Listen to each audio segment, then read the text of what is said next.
नमस्कार साथियों, स्वागत है आपका चर्चा विथ मी चैनल पे। साथियों, आज हम चर्चा करने जा रहे हैं इस वीडियो के माध्यम से उत्तर प्रदेश बेसिक शिक्षा में चल रहे मिशन प्रेरणा के द्वारा जारी 3 हस्त पुस्तिकाओं के बारे में। जैसा कि आपको भली भांति आप परिचित होंगे शिक्षकों कि आज वर्तमान में उत्तर प्रदेश शासन ने मिशन प्रेरणा नामक एक अभियान चला रखा है बेसिक विभाग में, बेसिक शिक्षा में आमूलचूल परिवर्तन के लिए। उस बेसिक शिक्षा के मिशन प्रेरणा द्वारा जारी 3 हस्त पुस्तिकाएँ क्रमशः आधारशिला, ध्यानाकर्षण और शिक्षण संग्रह हैं। इन तीनों हस्त पुस्तिकाओं पे सरकार का पूर्णतः फोकस है। विभिन्न निरीक्षणों में भी देखा जा रहा है कि अध्यापकों से इससे क्वेश्चन पूछे जा रहे हैं।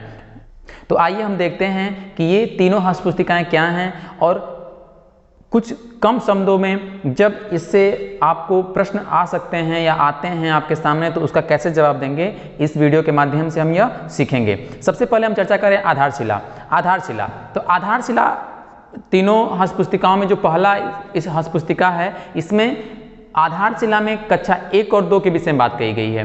कक्षा 1 और 2 के बच्चों के विषय में ये कहा गया है कि भाषा और गणित, जैसा कि आपको इसमें थोड़ा सा बताएं उससे पहले मैं आपको बता दूं दोस्तों कि हमेशा से गतिविधि आधारित शिक्षण पर बेसिक शिक्षा में जोर दिया गया है। तो आधारशिला में भी वही बात कही गई है कि कक्षा 1 और 2 के बच्चों में भाषा और गणित का विकास करने के लिए, समझ विकसित करने के लिए गतिविधि आधारित शिक्षण या रोचक गतिविधियों पे जरूरी जानकारियां समाहित हैं। अर्थात फिर से एक बार देखें दोस्तों, आधारशिला हस्त पुस्तिका में कक्षा 1 और 2 के बच्चों के लिए भाषा और गणित के समझ विकसित करने के लिए जरूरी और रोचक गतिविधियों का समावेश किया गया है।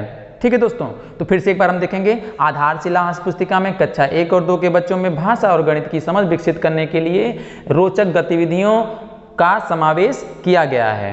ठीक है दोस्तों, दूसरी किताब है ध्यानाकर्षण। तो ध्यानाकर्षण में क्या कहा गया है? ध्यानाकर्षण में यह कहा गया है कि जैसा कि आपको पता होगा कि बहुत से ऐसे बच्चे होते हैं, प्रायः ये देखा जाता है और हमारे आपके सामने यह समस्या आती है कि कक्षा के बहुत से बच्चे होते हैं, वह अपनी कक्षा के अनुरूप अधिगम स्तर तक नहीं पहुंच पाते हैं। मतलब उनकी जानकारी कक्षा के जो जानकारी होनी चाहिए उस कक्षा के बच्चों में उस स्तर तक नहीं रहती है।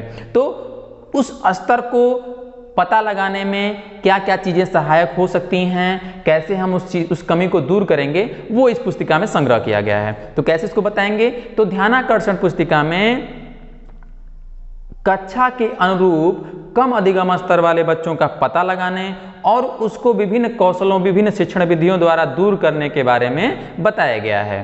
ठीक है दोस्तों, तीसरी हस्त पुस्तिका है शिक्षण संग्रह। शिक्षण संग्रह में शिक्षकों की आवश्यकताओं एवं व्यावसायिक विकास को ध्यान में रखते हुए विभिन्न उपयोगी जानकारी और शैक्षिक संदर्भों का समावेश किया गया है। शिक्षण संग्रह में शिक्षकों की व्यावसायिक उपयोगिता एवं आवश्यकताओं को ध्यान में रखते हुए विभिन्न शैक्षिक संदर्भों और जानकारियों का समावेश किया गया है। उम्मीद है दोस्तों कि इस वीडियो के माध्यम से कम समय में आपने इन तीनों हस्त पुस्तिकाओं के बारे में कम शब्दों में ये क्या है ये जाना होगा।